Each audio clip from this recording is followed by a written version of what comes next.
जात्यावरच्या ओव्या व्हायच्या ना, तेव्हा ते म्हणायचे ना की कोंबडा घाली साद, कोंबडा घाली साद जग समद ग झालं जाग. आदरयुक्त भीती मात्र बाबांबद्दल सगळ्यांनाच होती की म्हणजे असं आरडून ओरडून भीती नाही, तर एक आदर होता. आणि आदरयुक्त भीती ज्याला आपण म्हणतो ना की मान आहे त्यांचा, आणि त्या दृष्टीने आम्ही बाबांकडे बघायचो. धनगराची मेंढर गा धनगराची मेंढर, मातीवानी काळ कुणी दुधावानी पांढर, येड लागल या जनास येड लागल.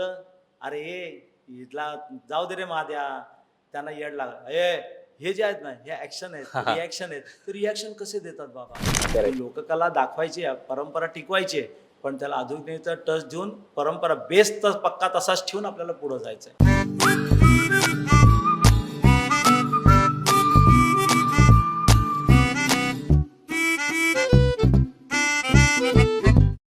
नमस्कार मंडळी, कसे आहात सगळे? मजेत आहात ना? अहो मजेत असायलाच पाहिजे, कारण आयुष्य एक आहे, बाकी सारं काही फेक आहे. हे कोणी म्हटलं तर अर्थात मीच म्हटलंय. कारण कदाचित कळेलच तुम्हाला, तर आपला हा जो विषय आहे आणि हा जो पॉडकास्ट आहे हा खूप खास होणार आहे. तर मंडळी, सुरुवात करण्या अगोदर मी माझा थोडासा एक इंट्रो करून देतो. मी अनिरुद्ध गांधी आणि कॅमेरावरती आहेत साक्षात सावंत आणि अविनाश सूर्यवंशी. तर जसं मी म्हटलं की हा पॉडकास्ट आणि आपला जो आजचा जो विषय आहे आणि आपले जे मान्यवर आहेत ते आज खूप खास होणार आहे. कारण मंडळी, लोककला म्हटल्यावरती काय काय काय विचार करू शकतो आपण? तर लोकांच्या मनोरंजनासाठी सादर केलेली कला म्हणजे लोककला. ही व्याख्या प्रत्येकाला माहिती आहे. पण लोककला जपण्यासाठी असे काही कलाकार आहेत ज्यांनी स्वतःचं आयुष्य पणाला लावलं. त्यांच्याबद्दल तुम्हाला काही माहिती आहे का? तर अर्थातच लोककला जपण्यासाठी एक नाव जे डायरेक्ट समोर येतं आपल्या, ते म्हणजे कृष्णराव गणपतराव साबळे, ज्यांना संपूर्ण महाराष्ट्र आदराने, प्रेमाने, लाडाने आणि आपुलकीने शाहीर साबळे या नावाने ओळखले जातात. आणि आज आपल्यासोबत शाहीर साबळे यांचे शिष्य इथे उपस्थित आहेत. त्यांची मी एक छोटीशी ओळख करून देतो. सध्या ते डोंबिवलीतील चंद्रकांत पाटकर शाळेत पीटी टीचर म्हणून कार्यरत आहेत. त्याच्यानंतर त्यांनी मुंबई विद्यापीठाच्या लोककला अकादमीच्या पहिल्या बॅचचे ते विद्यार्थी आहेत. तसेच त्यांनी लोककला या विषयात डिप्लोमा प्राप्त केलाय. महाराष्ट्राची लोकधारापासून अनेक कार्यक्रमात शाहीर साबळे यांच्यासोबत ते 20 वर्षाहून अधिक काम करत होते. त्याच्यानंतर त्यांनी डोंबिवलीत एक आपली संस्था स्थापन केली, ती म्हणजे यशराज कला मंच. गेली 30 वर्ष लोककलेची सेवा आणि पारंपरिकता जपत त्यांनी हे कार्यक्रम केले. सलग 2 वर्ष भारताचे प्रतिनिधित्व करत थायलंड आणि मलेशिया या देशात स्वतः नृत्य दिग्दर्शन आणि लोकनृत्य सादर करून दोन्ही वर्षी भारतीय संघाला प्रथम पारितोषिक मिळवून दिलेले आणि लोककलेच्या क्षेत्रात आदराने नाव घेतलं जातं असे म्हणजे शाहीर विवेक ताम्हनकर आपल्यासोबत इथे आहेत. नमस्कार सर, कसे आहात तुम्ही? बस ठीक आहे. येस. तर आज आहे शाहीर साबळे यांचे पुण्यस्मरण दिन. तर त्यांच्या निमित्त आज आपण छान गप्पा मारणार आहोत. त्याच्या काही आठवणी आहेत तुमच्या आणि शाहीर साबळे यांच्या गुरु शिष्यांच्या. तर त्या आठवणी आज आपण जरा उजळूया. तर काय सांगाल, म्हणजे कशी सुरुवात झाली तुमची शाहीर साबळेंसोबत काम करताना? सुरुवात अशी झाली की सुरुवातीला फक्त एरवी नृत्य करतात, म्हणजे नृत्याची आवड आहे, पण त्याचं प्रशिक्षण कधी घेतलं नाही किंवा लोककलेचं कधी तेवढा गंध नाही. फक्त लोककला म्हणजे त्यावेळेला कसं होतं की कोळी गीत किंवा लावणी एवढंच फक्त लोककलेपुरतं मर्यादित. त्यामुळे त्याचा रिदम आणि हे, त्यामुळे फक्त डान्स करायचा. गणपती जसे नाचतात तसं आम्ही नाचायचो. पण एक दिवस मग म्हणजे काका म्हणाले, म्हणजे ते गिरगावात राहायचे, तर त्यांच्या गल्लीमध्ये कार्यक्रम झालेले होते त्यांचे, त्यामुळे त्यांच्याकडे का जात नाहीस, एवढंच फक्त बोलले होते. त्याच्यानंतर परत 2-3 वर्ष तशीच गेली. आणि मग 12वी झाल्यानंतर मी माझ्या आत्याकडे गेलो होतो, तर त्यांच्या ओळखीने मी खरं आंबेकर नगरला गेलो. आणि तिथं बाबा राहायचे, म्हणजे आम्ही त्यांना बाबा म्हणतो, शाहीर साबळे. त्यांना सगळेजण आम्ही बाबा म्हणूनच ओळखायचो. तर त्यांच्याकडे गेलो आणि त्यावेळेला त्यांची लोकधाराचे गणपती जवळ आले होते, गणपती उत्सव, त्यामुळे त्याची तयारी चालू होती. त्यामुळे केदार शिंदे आणि हे सगळे त्यांचं रिहर्सल चालू होती, त्यामुळे तिथे गेलो त्यांना भेटायला. आणि तर त्या वर्षी त्यांनी मला नाही सांगितलं की आता खूप कमी दिवस उरलेत. मी त्यांना विनंती केली होती की मी पिकअप करीन, मला आवड आहे. तर म्हणे नाही, आता सगळं सेट झालंय, आता नाही आम्ही घेऊ शकत. म्हटलं मग कसं येणार मी? तर म्हणे पुढच्या वर्षी आमचे शिबिर असतं, त्या शिबिरात जॉईन व्हा. आणि मग पुढच्या वर्षीपर्यंत वाट बघितली आणि मग त्यांचं शिबिर जॉईन केलं. त्यावेळेला RMMS मध्ये शिबिर चालायचं, राष्ट्रीय मिल मजदूर संघ. हा बरोबर. तर तिथे आमचं शिबिर असायचं त्यावेळेला. तर तिथे शिबिर जॉईन केलं आणि त्या शिबिरामध्ये मला त्यावेळेला, कारण केदार शिंदे, भरत जाधव, अंकुश चौधरी हे सगळे शिकवायला असायचे. कारण ते आमच्या आधीच्या बॅचचे होते ते. त्यांनी ते रेग्युलर नृत्य करत होते. आणि मग मला अजूनही आठवतं की म्हणजे त्यावेळेला ते नाटकाकडे अजून आले नव्हते ना, त्यामुळे ते नृत्यच करत होते. भरत काय, अंकुश चौधरी काय. त्या भरत जाधवकडनं मी पहिल्यांदा बाल्या डान्स शिकलो. ते अजून मला चांगलं आठवतंय. आणि मग तिथनं माझी मग लोकनृत्याची खऱ्या अर्थानं सुरुवात झाली की लोकनृत्य करायला लागलो. पण झालं असं की नृत्य केलं, पण कसं असतं की शिबिर झाल्यानंतर ना शिबिरार्थींचं मनोगत व्यक्त करा असं सांगतात. म्हणून मी मनोगत व्यक्त केलं. त्याला शिबिराच्या समारोपाला प्रदीप पटवर्धन प्रमुख पाहुणे होते. कारण प्रदीप पटवर्धन यांनी पण लोकधारात काम केलेलं होतं. अरे भरपूर कलाकार होते. हो, खूप मोठे मोठे कलाकार होते. तर त्यांच्या समोर मला माझं मनोगत व्यक्त करता आलं शिबिरार्थींतर्फे. तर बाबांना म्हणजे शाहीर साहेब यांना ते बोलणं आवडलं, म्हणजे शब्दोच्चार आणि ह्या सगळ्या गोष्टी आवडल्या. आणि मग त्यांनी कार्यक्रमाच्या निवेदनाची जबाबदारी माझ्याकडे सोपवली. मी शिकलो नृत्य, पण नंतर मी कार्यक्रमाची जबाबदारी म्हणून मग निवेदन करायला लागलो. आणि मग निवेदन करत करत तिथे एक कॉन्फिडन्स आला की आपण 4 लोकांसमोर उभं राहून बोलू शकतो किंवा आपण नृत्य करू शकतो. आणि मग इथनं पुढे सुरुवात झाली, जर्नीला सुरुवात झाली. म्हणजे आता मला कळालं की एवढे कलाकार होते याच्यात आणि भरत जाधवांकडनं तुम्ही शिकलात म्हणाला. मलाच आता कळालं, आपल्या प्रेक्षकांना सुद्धा, काही लोकांना आताच कळालं असेल. तर आपण डायरेक्ट प्रश्नांकडे आपल्या वळूयात. शाहीर साबळे यांनी लोककलांसाठी केलेल्या योगदानाबद्दल तुम्हाला कोणता भाग सर्वात महत्वाचा वाटतो? त्यांचं खरं तर खूप मोठं योगदान आहे त्या क्षेत्रासाठी. कारण ज्या वेळेला महाराष्ट्राची लोकधारा चालू झालं, तर त्यावेळेला कुठेही असं आत्ता जसे लोककलांचे कार्यक्रम किंवा लोकनृत्यांचे कार्यक्रम होतात तसे कुठलेही कार्यक्रम नव्हते. बरोबर. खऱ्या अर्थानं महाराष्ट्राची लोकधारा जेव्हा चालू झाली त्यावेळेला लोकपरंपरा काय आणि लोककला काय हे लोकांना कळायला लागलं. लोकांसमोर तेव्हा आलं. आणि ते कुठं नुसतं असं उचललेलं नाही, तर बाबाने स्वतः त्या गोष्टींचा अनुभव घेतला होता. म्हणजे बाबा जेव्हा अनुभव सांगायचे ना, तेव्हा की त्यांची आई, त्यांची आजी घरामध्ये जात्यावर दळताना ओव्या म्हणायची. कारण बाबांचं पसरणी हे गाव, पसरणीत बाबांचं घर आहे. तर तिथे मग त्या ओव्या त्या बाबांच्या कानावर पडायच्या. आणि मग त्यातनं त्याची आवड निर्माण झाली. आणि मग त्यांच्या दारी येणारा वासुदेव असेल, पिंगळा असेल, मग ह्या सगळ्या गोष्टी त्यांनी एकत्रित करून लोककलेच्या माध्यमातून, लोकनृत्याच्या माध्यमातून महाराष्ट्राची लोकधारा उभी केली. आणि त्या संकल्पनेतून मग पुढे लोकांसमोर ही लोककला आली. म्हणजे खऱ्या अर्थानं मी म्हणेन की बाबांनी ह्या गोष्टी लोकांसमोर सुरुवातीला आणल्या. आता बऱ्याच जणांना माहीत झाल्या आहेत किंवा बरेच जण ते लोकनृत्य वगैरे करतात, पण खरी सुरुवात लोकधाराने केली. आणि त्यातही ती लोकधारा मराठीत होत असताना दिल्ली दूरदर्शनने हिंदीमध्ये सादर केल्यामुळे ती अजून प्रसिद्ध पावली. आणि त्याला मला वाटतं सीमादेव यांनी निवेदन केलं होतं त्यावेळेला. तो व्हिडिओ आहेत म्हणजे त्याचे दिल्ली दूरदर्शनचे. अच्छा. त्यांच्यासोबत काम करताना किंवा शिकताना तुमचा एक असा अनुभव जो अविस्मरणीय? अनुभव तसे खूप आहेत. कारण म्हटलं ना तर खूप मोठं भाग्य म्हणेन मी की त्यांच्यासोबत काम करता आलं. करेक्ट. की सुरुवातीला जेव्हा जॉईन झालो ना त्यांच्याकडे किंवा त्यांच्याकडे सुरुवात केली तेव्हा काही माहीत नव्हतं तसं. लोककलेचं पण ज्ञान नव्हतं, फक्त आपल्याला नाचायचं एवढंच. पण त्यांच्याकडे गेल्यानंतर निवेदन करायला लागल्यामुळे खऱ्या अर्थाने मला, कारण त्याचा अभ्यास आपोआप झाला, निवेदन जे होतं त्याचा अभ्यास की बाबा हे नृत्य कुठलं आहे, काय आहे. आणि मग त्यातनं आवड निर्माण होत गेली. आता याच्यामध्ये कसं झालं की सुरुवातीला नुसतंच निवेदन मी करायचो, कार्यक्रमाचं निवेदन करायचो. तर आमचे एक सावंत काका होते आणि जाधव काका, जे बाबांच्या बरोबर नेहमी असायचे. अगदी सुरुवातीपासून बाबांनी प्रहसनं वगैरे केली तेव्हापासून ते त्यांच्या बरोबर असायचे. त्यातले एक आमचे जाधव काका म्हणून होते, ते आम्हाला पूर्ण व्यवस्थापन बघायचे. आणि सावंत काका म्हणून जे होते ना, ते आम्हाला मेकअप करायचे. त्यांनी एक दिवशी बाबांना सांगितलं की विवेक आता निवेदन करतोय एवढा, तर त्याला फेटा बांधा.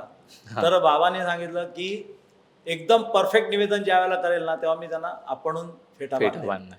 आणि ते मात्र माझं पक्क्या डोक्यात राहायचं. मेकअप चालू असताना ही गोष्ट घडलेली होती. आणि मग मी स्वतःला जास्तीत जास्त परफेक्ट काय करता येईल, नेमकं माझं परफेक्शन काय असायला पाहिजे, ह्या सगळ्या गोष्टी विचार करत करत आपोआप निवेदन डेव्हलप करत गेलो. आणि आंबेडकर नगरमध्येच कार्यक्रम होता, बाबांच्या इथेच त्या सोसायटीत कार्यक्रम होता. त्यावेळेला बाबांनी आपणून बोलावलं आणि सांगितलं, ये विवेक, आज तुला मी फेटा बांधणार. आणि ते माझ्यासाठी खूप अभिमानाची गोष्ट होती. की बाबाने आपणून जेव्हा सांगितलं होतं त्यावेळेला आपणून बोलावून सांगितलं, मग तिथे हा. कुठेतरी आपल्याला एक ती पावती मिळाल्याचं करेक्ट. समाधान लाभतं Correct. की नाही आहे. हम्म.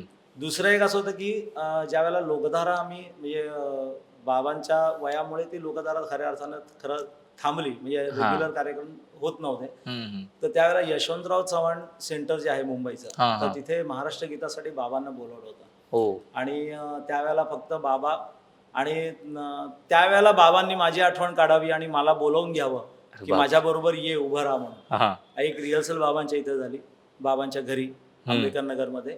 आणि त्याच्यानंतर यशवंतराव चव्हाण सेंटरला त्या शासनाचा कार्यक्रम होता, त्याला महाराष्ट्र गीताला बाबा उभे राहिले होते. तर त्यांच्या बाजूला मला उभं राहायला मिळालं आणि त्यांच्याबरोबर मला गायला मिळालं.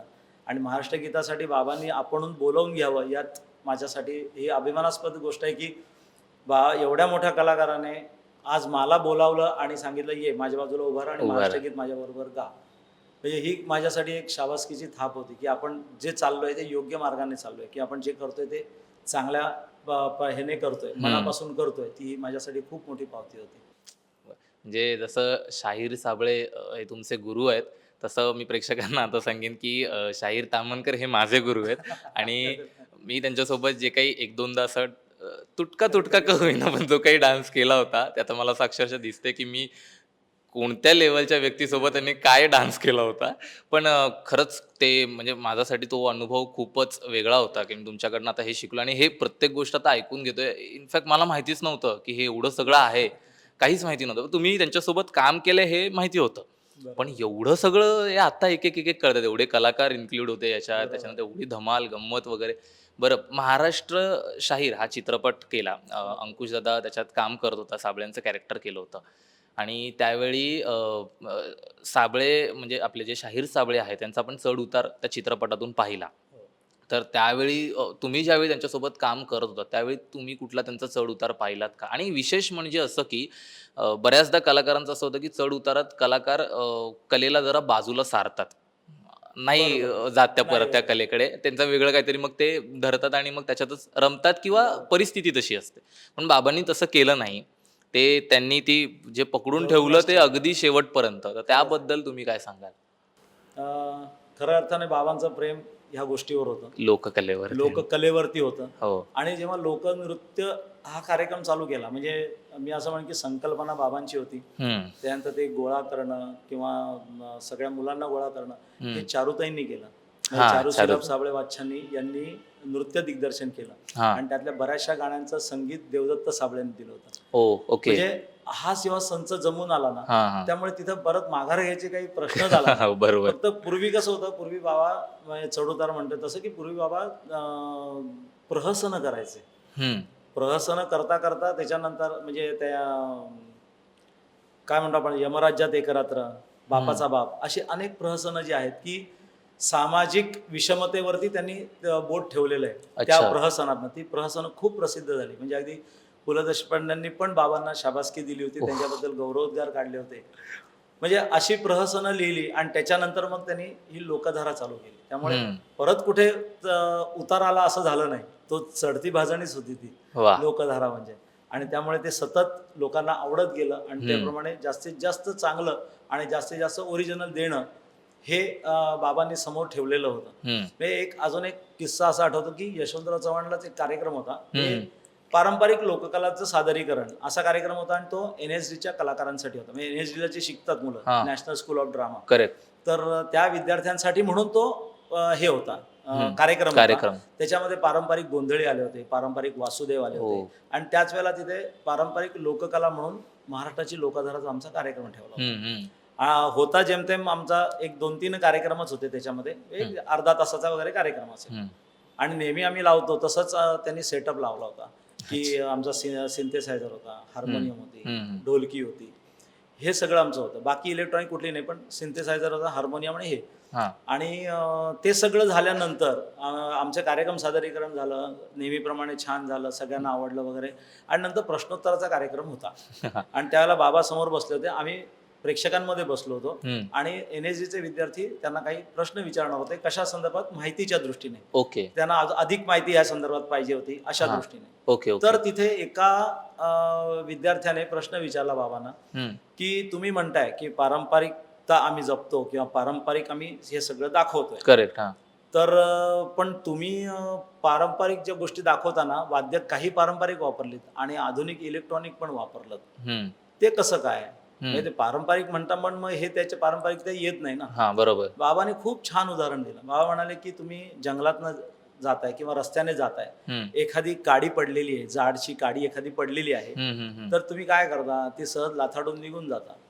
पण तीच काडी जर व्यवस्थित काही रंगवली असेल, त्याला काही डिझाईन केलं असेल, तर आपल्याला ती वाटेत पडलेली दिसली तर आपण सहज ती उचलतो, काय उत्सुकतेने उचलतो.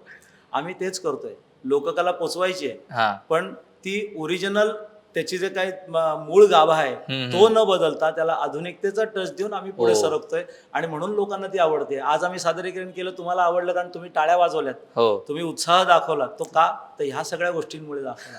आणि ही गोष्ट माझ्या कायमस्वरूपी लक्षात राहिली की लोककला दाखवायची आहे, परंपरा टिकवायची आहे, पण त्याला आधुनिकतेचा टच देऊन परंपरा बेस तर पक्का तसाच ठेवून आपल्याला पुढे जायचंय. आणि हे बाबांनी खूप नुसत्या साध्या एका उदाहरणावरून आम्हाला पटवून दिलं. म्हणजे आम्हालाच ऐकायला खूप छान वाटलं त्यावेळेला. वा.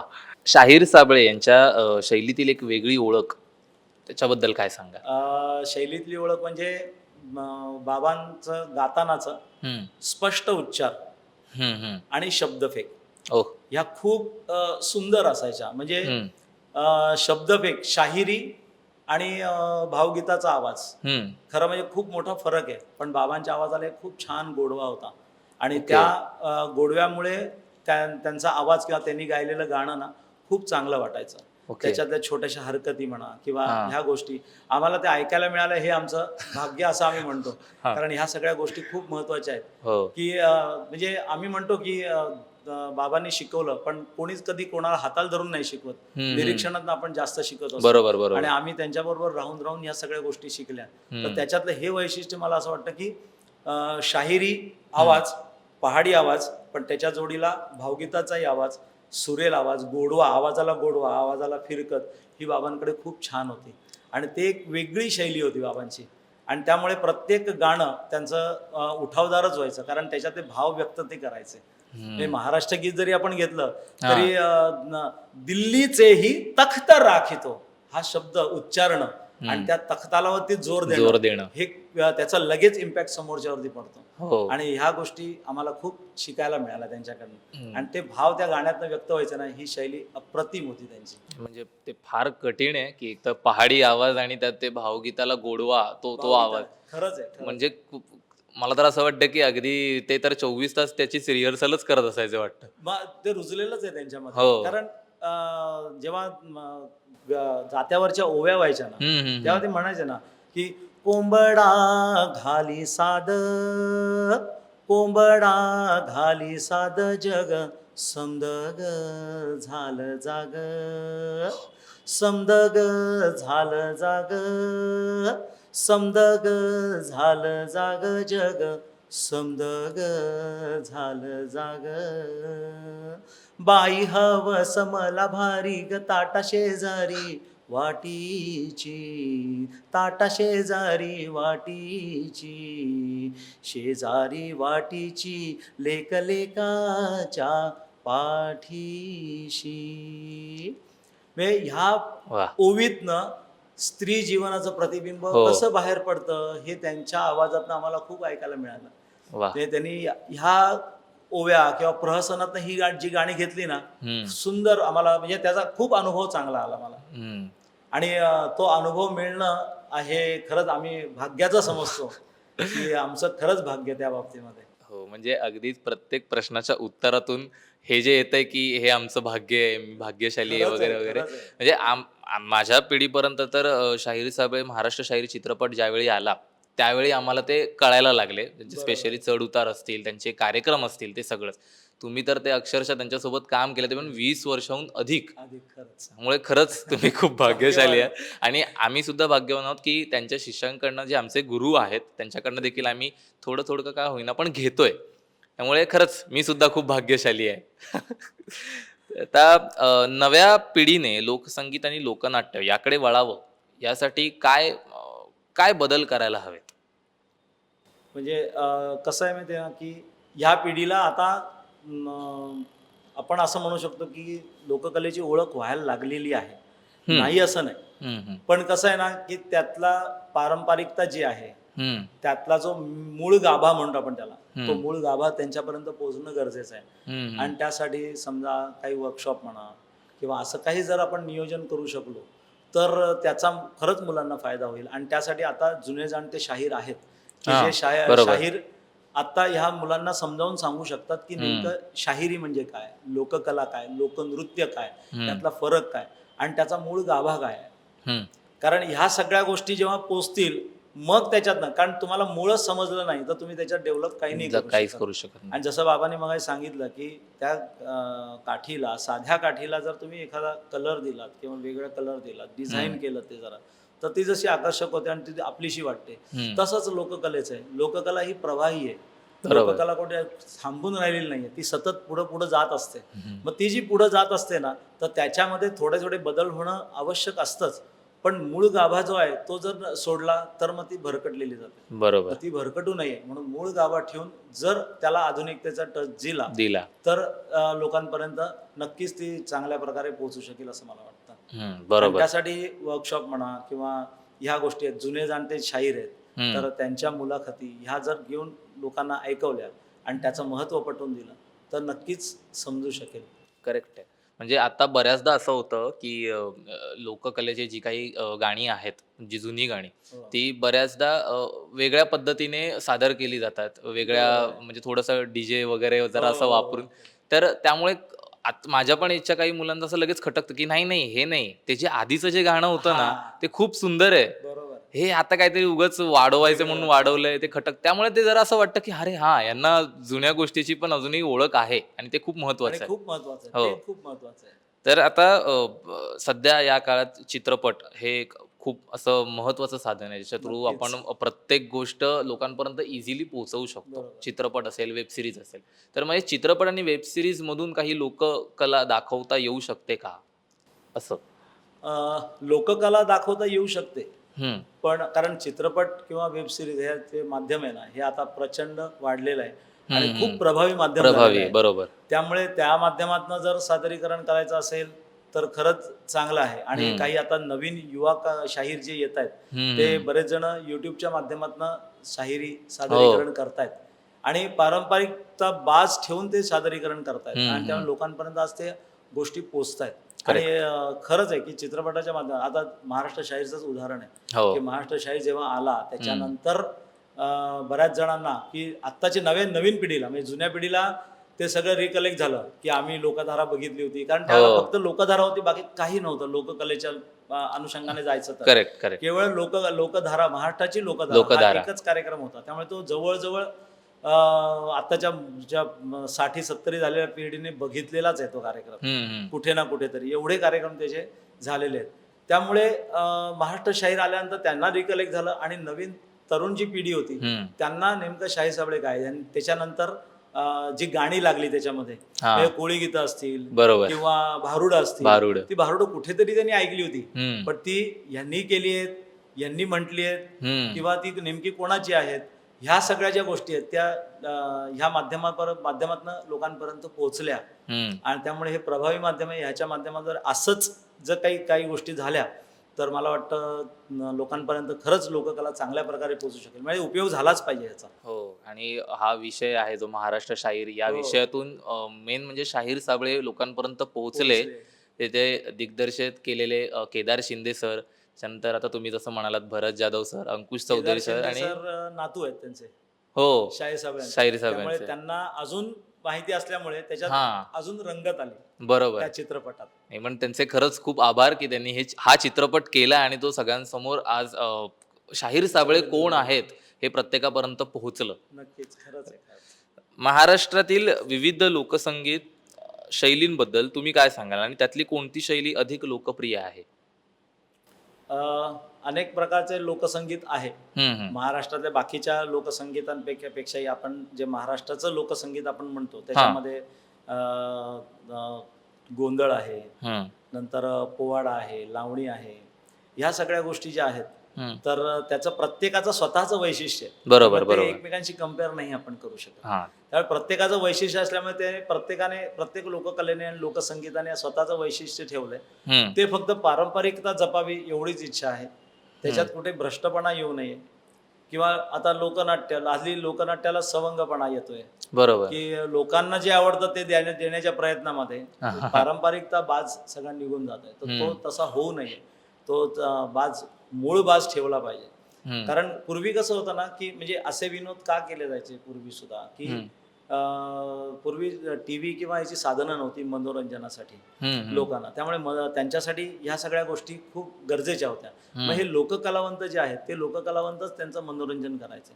मग त्यांच्या जीवनातल्या ज्या घटना आहेत त्या घटनांवरती ते सादरीकरण करायचे. त्यामुळे काही वेळेला अश्लील वाटणारे विनोद सुद्धा त्याच्यामध्ये यायचे, पण ते तेवढ्यापुरतेच मर्यादित असायचे. आता त्याच्याही पुढे गेल्यामुळे त्याचा एक सवंगपणा वाढलाय. आणि आता तेच केल्यामुळे सवंग तो कसा होता, की त्या मुद्द्याला अनुसरून ते विनोद असायचे. आता तसं राहिलं नाहीये. त्यामुळे लोककला खऱ्या अर्थानं जपायची असेल आणि त्याचं वैशिष्ट्य जपायचं असेल तर जे ओरिजिनल आहे त्याच्यासाठी थोडी मेहनत मात्र घ्यायला लागेल आणि हा सवंगपणा टाळायला लागेल. बरोबर. नाहीतर नवीन येणाऱ्या पिढीसमोर चुकीचा संदेश जातो. करेक्ट. आणि मग याच्यावरती थोडंसं त्यांचं असं होतं, की अच्छा लोककला अशी असते होय, असं होतं ते.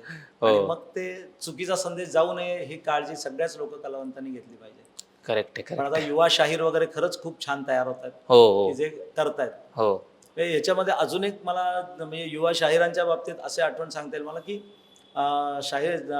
शासनातर्फे ह्या शाहीर साहेबांना त्यांचं पसरणी जे गाव आहे त्यांनी तिथे ना स्वतःचं एक हे बांधलेलं आहे शाहिरांसाठी, वृद्ध शाहिरांसाठी म्हणून त्यांनी एक तयार केलेली आहे जागा तिथे. ओके. तर तिथे शिबिर घ्यायला सांगितलं होतं. ओके. ओके. आणि माझ्यासाठी एक अभिमानास्पद गोष्ट होती, की बाबांनी मला सहाय्यक म्हणून बोलवून घेतलं होतं.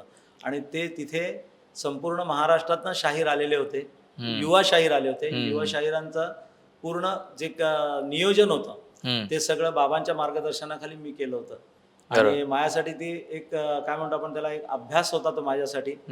कारण वेगवेगळे शाहीर शिकवायला यायचे. त्या शाहिरांना, मोठ्या मोठ्या शाहिरांना मला तिथं बसून ऐकता आलं या बाकीच्या युवा शाहिरांमध्ये. आणि आज बरेचसे त्यातले युवा शाहीर तिथं जेव्हा शिबिरात होते, ते छोटी छोटी मुलं होती. आज बरेच युवा शाहीर आज स्टेज गाजवत आहेत. हो.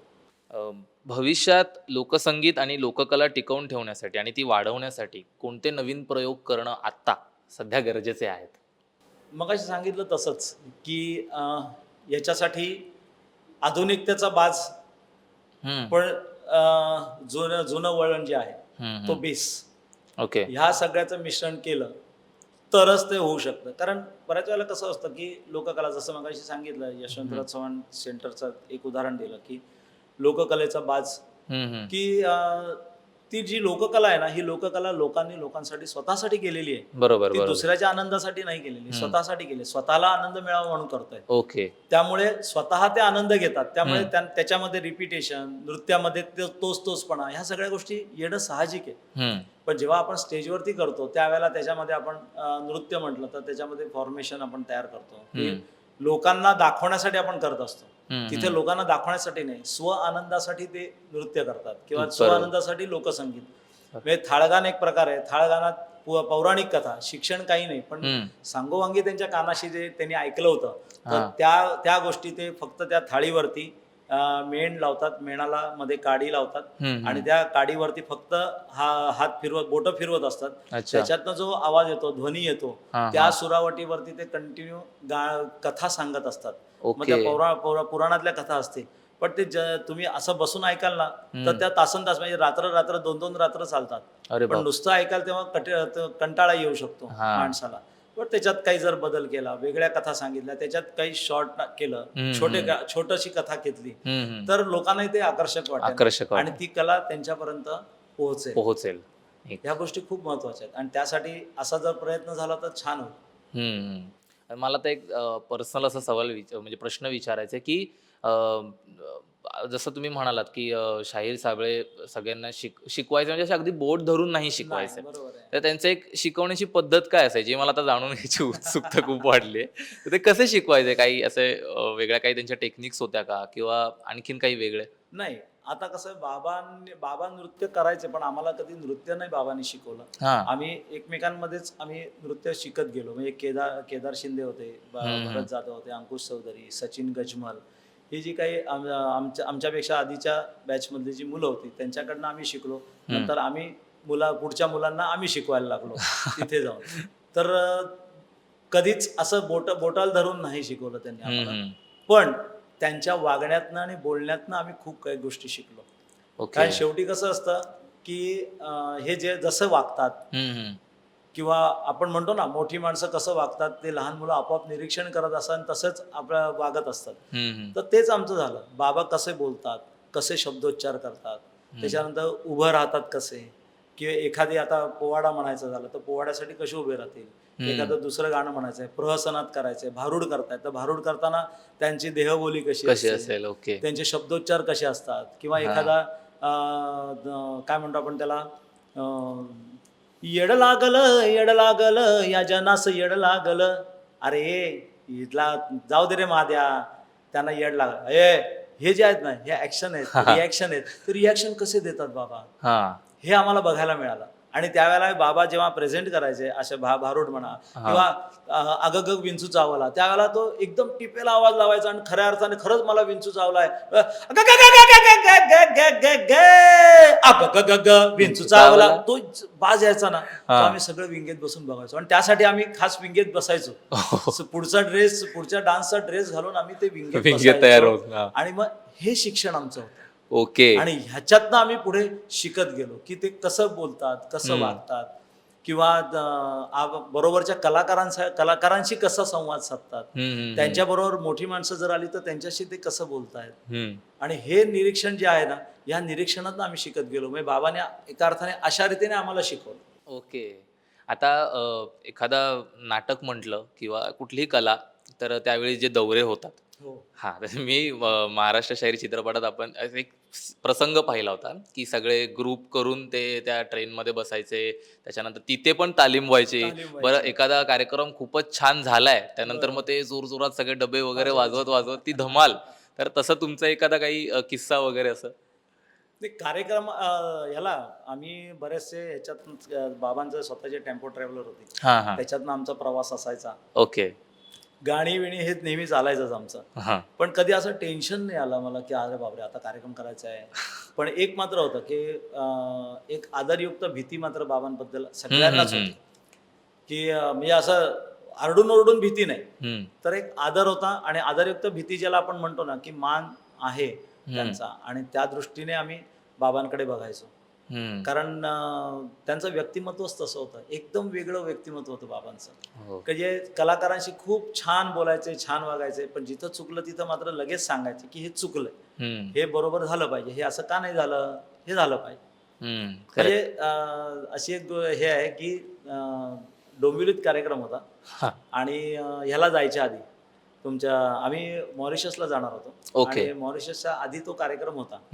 आणि त्यावेळेला असं झालं की डोंबिवलीच्या एका मोठ्या ग्राउंडवर कार्यक्रम होता आणि त्यावेळेला निवेदन करत होतो. तर कलाकार कमी होते त्यावेळेला. काय झालं तर माहित नाही, पण कलाकार डान्सर कमी होते. तर बाबाने सांगितलं की सुरुवातीचं निवेदन तू कर, त्याच्यानंतर तुला डान्सला पण उभं राहायचंय. म्हटलं चालेल. आणि आम्ही त्यावेळेला तारपा करायचो. मी, संतोष पवार, अरुण कदम असे आम्ही तिघजण डान्स करायचो. तर निवेदन झालं आणि आता लगेच त्यांनी अनाउन्समेंट करणार, मग तेवढ्या ह्याच्यात मी पटकन जाऊन चेंज केलं आणि डान्सला उभा राहिलो. काही नाही, डान्स वगैरे झाला, सगळं झालं. आम्हाला काय कळलं नाही, कारण त्यावेळेला कसं आम्ही आदिवासी तारपा नृत्य करायचो. तर वरती काही नसायचं, फक्त खाली धोतर असायचं. लक्षात नाही आलं आमच्या आपण काय हे करतोय. आम्ही घाईघाईत आलो, लगेच डान्स झाला, डान्स सगळं झालं. आणि खाली उतरल्यानंतर मग जेव्हा आम्ही सगळे आवरावरी केली त्यावेळेला बाबा म्हणाले, अरे वा, आज आदिवासीच्या काळात जाणवं होतं. म्हणजे असं बोलून त्यांनी दाखवलं, पण ओरडले नाहीत, पण अशा चुका करू नका.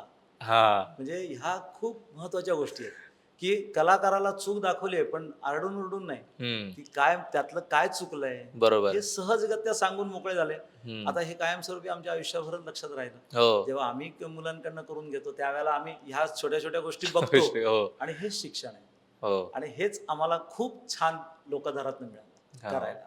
म्हणजे मी सुद्धा डान्स बरंचदा चुकलोय सरांसोबत, पण कधी ओरडले नाही किंवा धपाटा वगैरे नाही. ते असे जसं मगाशी म्हणाले तशा रूपात असं मिळाले जरा प्रसाद हळूहळू.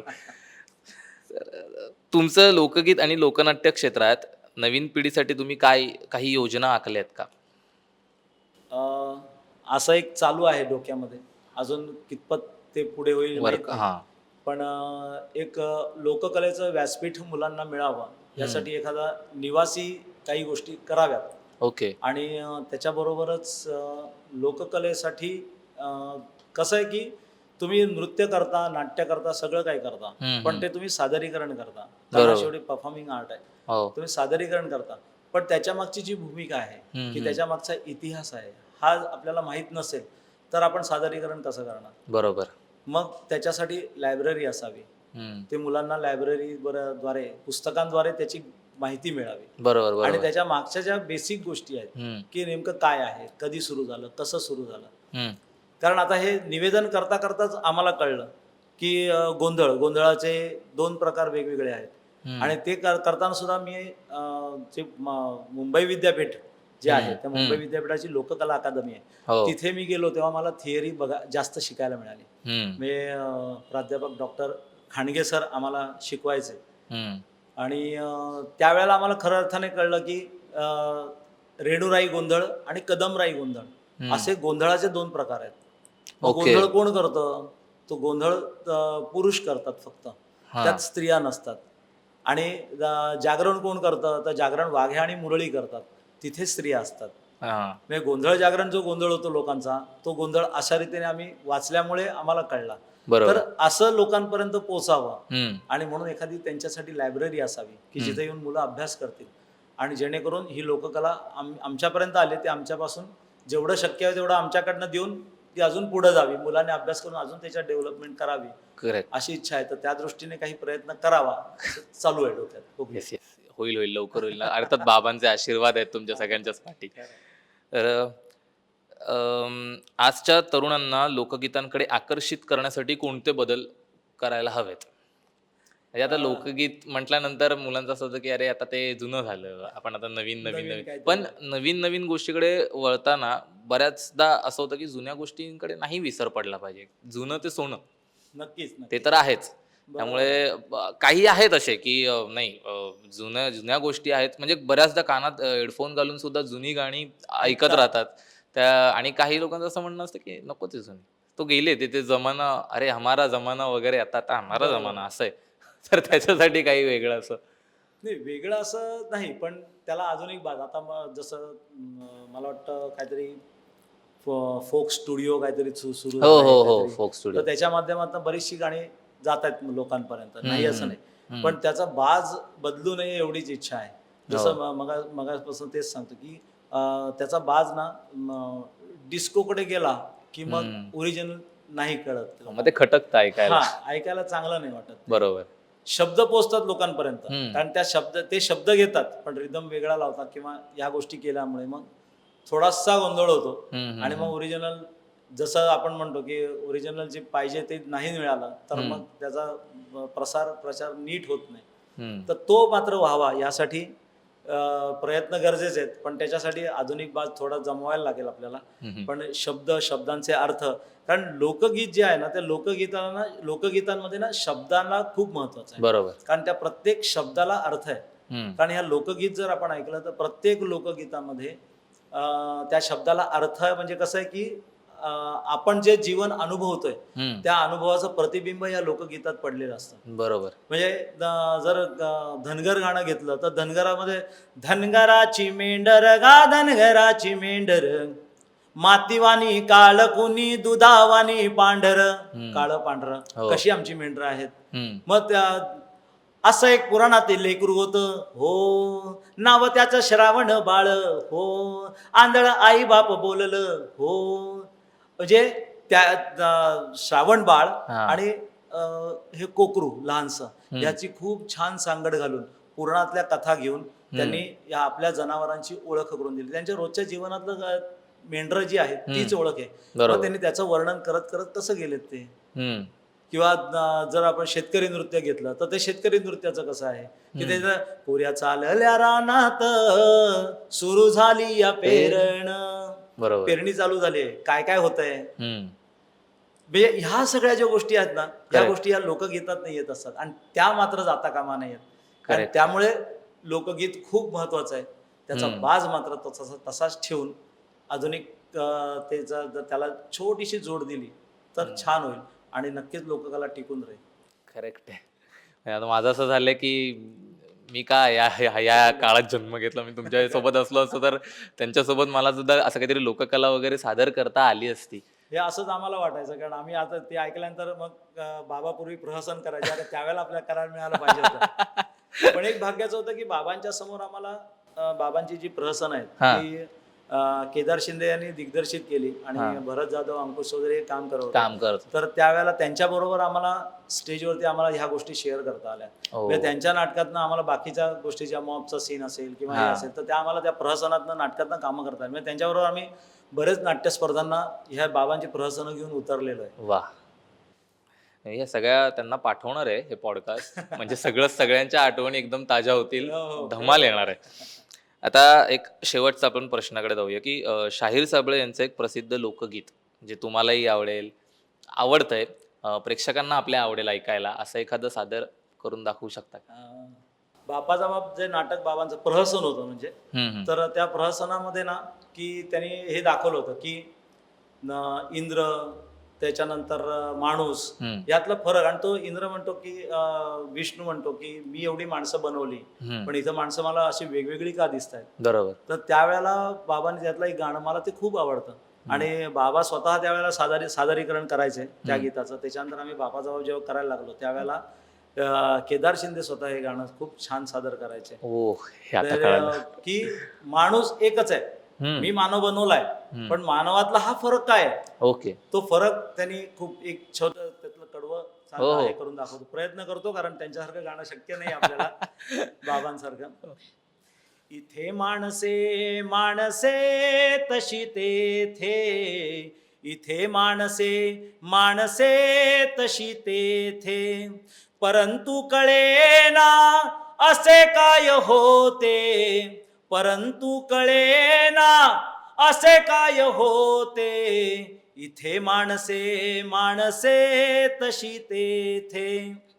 तिथे बंगला तो हवेशीर मोठा, इथे हा खुराडा जणू बैल गोठा. तिथे स्वर्ग आला जणू नांदण्याते, परी झोपण्याला फुटपाथ येथे, इथे माणसे माणसे तशी तेथे. इथे माणसं आहेत तिथे पण माणसं आहेत पण दोघांमध्ये फरक काय. आज मुंबईतली परिस्थिती तशीच दाखवली होती, म्हणजे त्यावेळेला पण तीच परिस्थिती, आजही तीच परिस्थिती की इथे उंच उंच इमारती आहेत आणि त्याच्या पायथ्याशी मात्र सगळ्या झोपड्या आहेत. आणि त्यामुळे तिथे पण माणूस राहतो, इथे पण माणूस राहतो.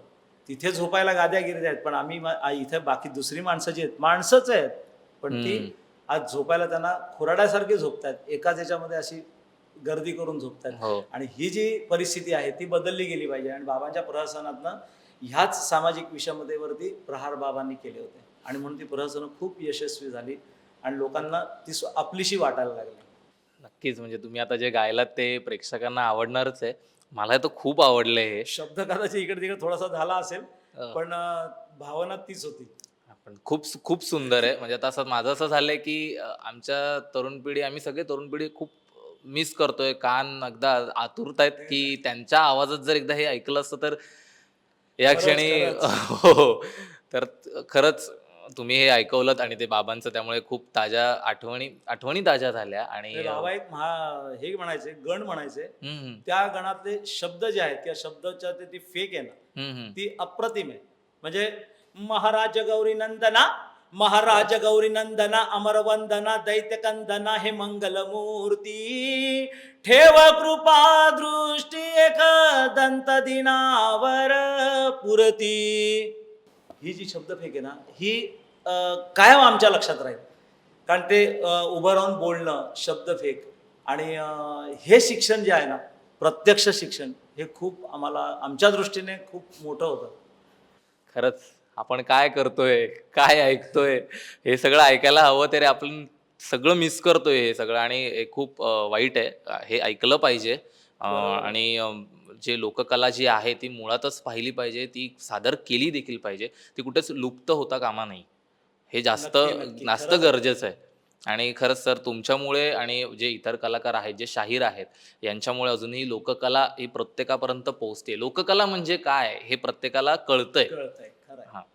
तर खरंच खूप धन्यवाद की तुम्ही वेळात वेळ काढून आज आमच्या या अनफिल्टर्ड गप्पामध्ये आलात. माझ्याशी, आपल्या प्रेक्षकांशी गप्पा मारल्यात. लोककला म्हणजे काय? ह्याच्या नाण्याच्या जशा 2 बाजू असतात तशा 3-4 सगळ्याच बाजू तुम्ही तुम्ही मांडल्यात. आणि अजून एकदा जसं चित्रपटा थ्रू आम्हाला शाहीर साबळे कळाले, तसे अगदी तुमच्या जवळ होते ते शाहीर साबळे. त्यांचा स्पर्श तुम्हाला झालेला आहे. त्यांची शाबासकीची थाप तुमच्या पाठीवरती. आज ती खरं आहे. मी इथे बसून फक्त तुमच्या बोलण्यातनं ते अनुभव घेतला. ते सगळं चित्र माझ्यासमोर उभं राहिलं. जसं माझ्यासमोर उभं राहिलं तसं आमच्या प्रेक्षकांच्या समोरही ते उभं राहिलंय.